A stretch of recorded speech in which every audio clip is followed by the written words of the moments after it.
Hello and welcome to another episode of Talk'n TRM. My name is Bex Deadman, also known as Travel Risk Bex, and today it's my honour to welcome my guest James Lawrence, owner and founder of Peregrine Risk Management, and who will be referred to as Jim for the rest of this call. Jim, how are you? It's lovely to see you. I'm very good, and thank you very much for inviting me to this webinar today. I'm so excited about talking about travel risk, as you can see. I know you are.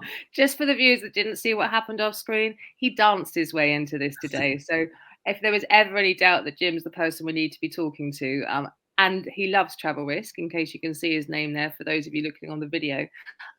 So he's the perfect person for us to join what we're up to. So we had a session with me and Jess, which is the session that everyone should listen to before they start listening to these podcasts, because it will kind of explain a little bit about what we're doing.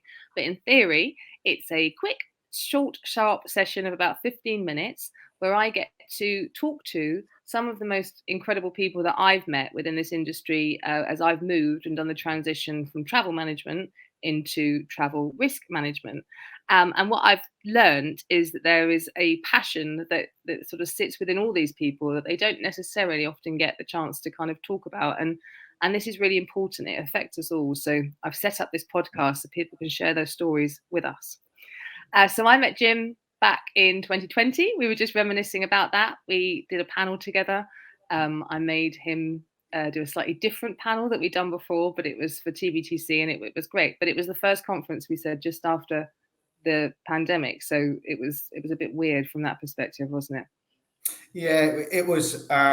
People were still unsure whether they were able to travel, whether they could attend conferences, and we were still in that transition between obviously isolation or restriction on movement.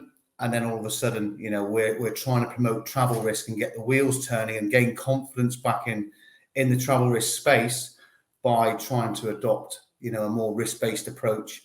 Because obviously throughout the pandemic, the main thing the UK government especially was harnessing was the fact that you need to risk assess. And that was from the Prime Minister all the way down across the health sector and across travel in itself as well. So it's been really important that by attending these conferences, doing podcasts like this is to portray the mechanisms, the methodology, the tools, the resources that you need in order to enable that confidence, but to enable travel overseas. So it was really important that we attended that conference to start off with, Bex, to be honest. And to get our message across. 'Cause it's got the wheels turning, it's got the good discussions happening, and it's got the movement that we wanted to see and the travel profile to increase. And look where we are today. It seems like a million miles away. So thank you, Jim. So your building looks great. I hear these in your new offices. So for those that can see, and we're not on the podcast, he does look slightly like he's in a prison, but it's all really old grey stone. So these are your new offices last year you moved in? Yeah, so as we've grown as a business, we needed to expand. We've now got an ops room, working space, training department, training wing. Really nice environment to work in. We're really keen to give a nice cultural feel to where we work. We have quite an open forum with regards to the way we do business, and we have an open way of sharing information internally and externally as well, which I think really works moving forward. But the offices just lend itself to a nice working environment. Yeah, no, they look great. Well, we'll be down to visit you as soon as we can. Okay, so we've done a little bit of kind of just chatting to begin with, because I really want you to feel comfortable in this. And I don't want you to feel like I'm firing questions at you, Jim, but now we're going to start the firing questions. So firstly, there's 3 questions. So just to remind you, the first one is who you are and a little bit about what you do. You can spend as much time talking on each answer. The second question is that you know that this is the bit I want to get to. It's your why. What have you done and why have you got here, and what is it that drives you to do this and to have these crazy conversations with me and other people and to do all the things that you do. And then finally, for anybody wanting to start getting into travel risk management, to begin to understand this, because it's a complex subject, what's your golden nugget of where they start? All right. So are you ready? Always. So who are you, Jim, and what do you do? So as Bex alluded to at the start, so my name is James Lawrence. I'm co-founder and director of Peregrine Risk Management. I oversee the operational side of the business. So it's split in 2, as I'm sure other businesses are. But everything operational, from training to intelligence to operational delivery to all our technical services, all sort of sit within my remit. And we've also got a very large risk consultancy element as well, which specializes in travel risk management, which we're talking about today, crisis management, business continuity. We build travel safety programs for organizations and so on. So we established in 2019. We knew straight away that we wanted to go into travel risk management because we live in a globalized world. Pre-pandemic, there was an array of risks and threats that you would face when you travel. And we knew that after the pandemic, they haven't gone anywhere. There's no furlough scheme for criminals. There is a platform for people to start traveling again, but it needs to be done in a safe and secure manner. So we really focused and harnessed our efforts on the travel safety elements of not only our business offerings, but the way we interact with clients as well, to make sure, they're getting our methodology and the reasons and the rationale behind why travel risk management is so important. I also feel that travel risk management is in the same space as health and safety was probably 20 years ago, where there was blame and claim going around everywhere. Slips, trips and fall became the big issue for insurance. It's now travel, it's now security and safety in a different guise, but overseas. So that's sort of who I am. I'm also a chartered security professional, one of a handful in the UK. I hold a master's in risk and crisis and disaster management, and in September, I haven't told anybody this, but you're now going to know, I'm going to start my PhD in security risk management. So that's my sort of angle, and that's who I am. Off the press here, everyone. You heard this here first. Wow, I don't know how you're going to possibly get that done. You're more than capable, but I know how busy you are. But that's really exciting. Congratulations, Jim. That's cool. Very cool. So now let's get on to your why. I know that there'll be with everyone with this, there's always the kind of the reason to do it, but then there's the passion behind it. So tell me your story and let's see where we go. Yeah, so obviously, some of those that know me, that I'm ex-military. I left in 2009, and when I first left, I jumped around the African continent, the Middle East, the Far East, and I realised quite quickly that all those areas it's not all about conflict. It's not all about terrorism. It's not all about all the dangerous, nasty things that people assume with certain countries around the world, because they're low probability, high impact events that very rarely occur. So I started taking a really keen interest in ways to minimize travelers' risk exposure quite quickly. I'm focusing on those things that you come across more often, the petty crime, the illness, the things that the road traffic accidents, the cultural issues and the confrontation that you may have for lack of understanding around, local cultural awareness. So these are the things that I started to become very interested in. And I knew that if we could do the high probability, low impact stuff really well and do the planning phase, so the risk assessment phase, really well as well, we could significantly reduce the chance of anything happening to people traveling overseas. And this became really, really evident when we started to do gap analysis quite a few years ago now. We've done many now. We've probably done 30 or 40 on different organizations. But what those gap analysis allowed me to do was to identify the pain points of my clients, but also identify the vulnerabilities and ways to, and recommendations of ways to really get rid of those concerns and worries that keep people up at night.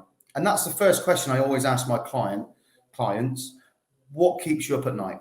And usually it's around travel, not knowing where their people are, not being able to assess the risk properly, not having the right level of experience, knowledge, training, resource. And it became quite evident that there was massive gaps in travel safety. We then looked at how we could then build a travel safety program and how we could do a 5-step approach to sort of target the travel safety world. Then we came up with a methodology of governance, preparation, protection, reaction, and recovery. And the idea is there that we target each element of the travel safety program. So governance looks at policies, procedures, the external context of the organization, your legal operating framework. It protects the organization and provides this umbrella of how that organization wishes their people to be looked after and how they want their travel to be conducted. We then really focused in on the planning phase and the preparation phase, which looks at the risk assessment, and I'll come on to that in a minute, the training, resource allocation, and all the other things you need to do before you travel. The protection piece whilst you're in country, so journey management, hotel security, those types of things. But then the ability to react. So we always pride ourselves when we do the risk assessment is we layer in two types of controls. Protective controls reduce likelihood, reactive controls reduce impact. So we look at really how we can layer those into that travel safety program. And then once we get to the end, which is the recovery, is then how do we learn from our travel safety program? How do we learn from the trips that we've been on? But also things like how do we look after people once they come back from a trip if they do experience an incident? And I'll give you an example. Several years ago, I had a client who had a problem with a traveller in South America, and they had to repatriate. Unfortunately, what had happened to the traveller is they'd done things that were outside the exclusions within their insurance policy, so it wasn't covered. So my client had to charter a private jet and a mental health practitioner to this country to then repatriate this person because they couldn't get them on a commercial line. What happened was then is within the insurance process, this person got lost, and it was a student. And when they came back to the UK, they were lost in the system. There was no occupational health, there was no mental health and wellbeing support. So they didn't really close the program off. So we're very, very big on, look, you finished your trip, but it's not over yet. Let's learn, let's look for opportunities for improvement, let's look for near misses and so on. But also let's remember that if anybody does travel, that they may need some support when they get back to the UK. This was quite evident, especially in the university sector where people have been on placements or been working overseas for quite a long time. So we built a travel safety program. We then I became really passionate about travel. I've got a great understanding of everything that's happening around the world, especially geopolitically. I'm a big believer in understanding what we call the ground truth, because you can't make risk-based decisions without having situational awareness, what's happening on the ground.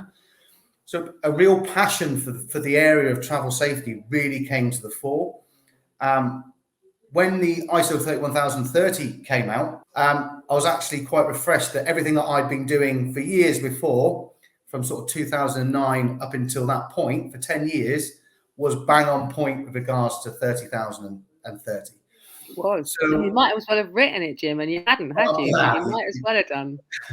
But but when that came out, it was really refreshing to see that, unfortunately Peregrine was in its infancy at the time, so we weren't really involved. But it's really refreshing to see that people are now actually taking travel risk management to a different level. There's obviously spin-offs that are happening downstream with regards to the travel industry and stuff like that. But I think it's been really refreshing to see organizations take this seriously, not knowing where your people are, not knowing how to respond to an incident. It's a big thing for an organization, because what we ultimately try to do, and the main output of what we do, is to protect the reputation of the organization that we're looking after, but also protect the people that travel. So double-edged sword. And when we layer in legislation like the Health and Safety at Work Act 1974, there's two pillars to that we kind of focus on. One is it provides the overarching management of safety. So an organization has a legal obligation to provide a safe and secure environment for those working or traveling on behalf of the organization. But also the traveler has the same responsibility to act in a safe and secure manner. And what we found when we were doing these gap analyses especially was there was a massive gap in the risk assessment. And what would happen is a traveller would do a risk assessment, submit it to somebody who had no training, no understanding, and they were then approving that trip. And one of the biggest, and this is, I'll tell you my golden nugget later, I won't let you on to it now, but the biggest problem we had is the lack of knowledge to complete the risk assessment in the first place by the traveller, and then the lack of knowledge of an approver to approve that trip, with no real clear escalation process within the organisation.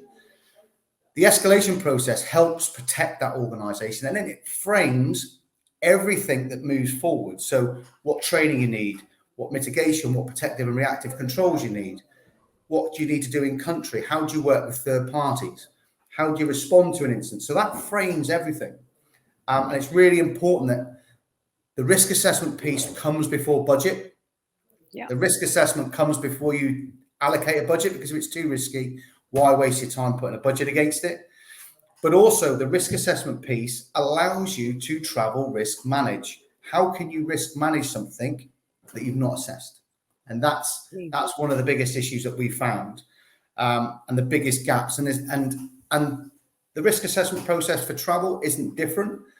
But what we always try and tell our clients is focus on three things: your people, the destination you're going to, and the activity they're going to carry out at the other end. Because each one will have different variables and different ways of interacting with each other and can increase or lower your risk profile. So that's kind of why I got into it. I love the subject, as you can tell. When we first, after we'd first met, Jim, and then I was introduced to you to what I've been doing with the ISO 31030 work, and I joined that group a lot later. I remember you just jumping up and down and just being like, it's exactly what we do, and just being so delighted with that. And I think that's the key with 31030. It shouldn't be anything different than what people are doing. It's there to actually just give you some guidelines and a framework, like we talk about, to then to sort of to see what you are doing against it, and then to do other things. But you do now have an opportunity with the next standards that are coming from this to have more of an involvement. So you're actively involved in the new BSI group that we're looking at, a standard for travel vendors in travel risk management. Because really, if a company is going to try and align to 31030, they need to know what their vendor supply chain looks like. And that is possibly one of the biggest gaps, right alongside this communication piece, Jim, which you've just nailed beautifully in the conversations that you've just had. It's so common for companies to maybe have policies. And certainly what I'm finding is they've definitely got a T&E policy, so a travel and expense policy. They possibly even now have some sort of risk management policy or crisis management policy, but they just don't seem to be linked in any way. And often the travel team doesn't really talk to the risk crisis team, and it's all sort of done in silos. And really, this kind of needs to be lifted out of that, and everyone's talking and communicating with each other in order for it to work as efficiently as possible. Thank you for your why. You really went there, and that's what I wanted you to do. So I'm grateful. And this is what it takes for change, people. This is people who are passionate and driving change forward. We fully think that travel risk management will evolve. It's not going anywhere. And over the sort of next 10 years, we expect it to take the sort of same journey that disaster recovery did as it emerged and moved into business continuity. So those people that are thinking about risk management, and specifically travel risk management now, you're ahead of the curve, and this is a good place to be. But ultimately, you're keeping your people safe, your people, your assets, and your reputation. And what could be or should be more important than that? Okay, so finally, Jim, thank you for everything you've done so far. I just want to give our listeners your golden nugget. So let's take this from a perspective of coming into travel risk management for the first time. It can feel a little bit overwhelming, be you supplier side, be you corporate side. How do you start? So first thing is like I said, our 5-step approach. The first thing that we always look at is the governance. So you need a strong policy and a strong risk assessment process. If something does go wrong, the first thing a judge will ask for in a court of law is your risk assessment and your policy. I've got 2 nuggets, if that's okay, not just one. I like to share. The first nugget is the amount of organisations I've seen without a risk appetite set. Without a risk appetite set within your safety program, you have nothing to benchmark your risk assessment against. So it doesn't allow for a swift or streamlined escalation process within the organisation.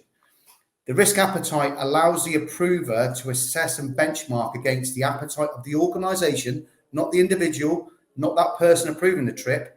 It's the organisation's risk appetite. And what that then does is it takes away individual risk perception and understanding, because you may have one person one day who has no experience, and the next day, and I've seen this before, a professor from a high level Russell Group University approving. So it's going to be disparities between. The risk appetite takes that away because it's based on the organization's appetite for risk.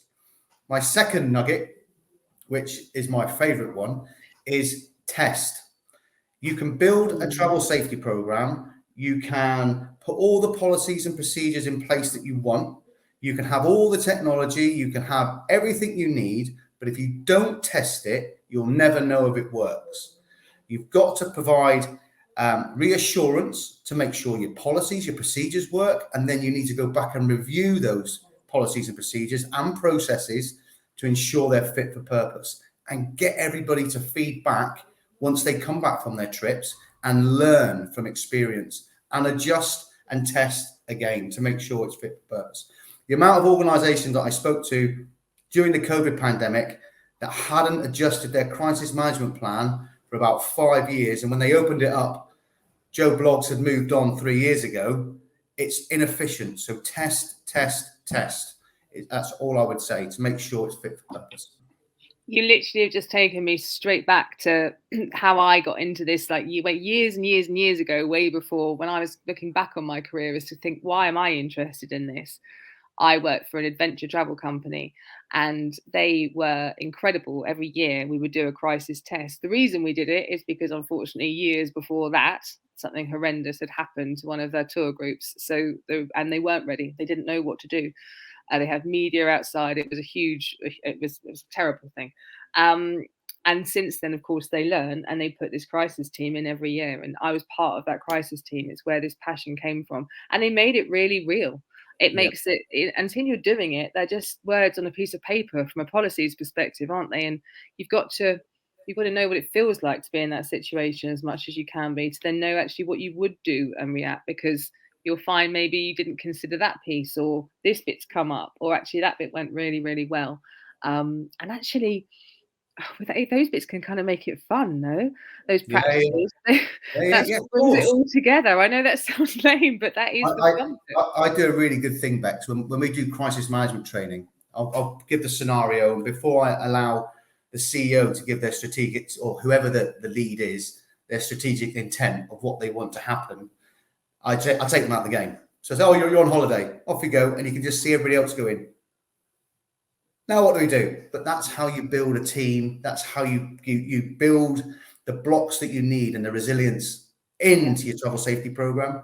And the other thing as well is you just need to train on it as well. But the amount of people that are either approving trips or doing crisis management or acting as a lead in an organization without any training, and that's not good enough. So I think we're in a world now to impart knowledge. But once you've imparted that knowledge, it's really important to test that knowledge to make sure that you're happy it's going to work. I couldn't agree more. Jim, thank you. We're coming probably a little bit over our time today, but I just think it's been well worth it, and so grateful for you sharing what you shared with us. I will definitely invite you to another session in the future. For now, this has been Bex Deadman on Talk'n TRM with James Lawrence from Peregrine Risk Management, and we look forward to seeing you at the new episode. Thank you so much.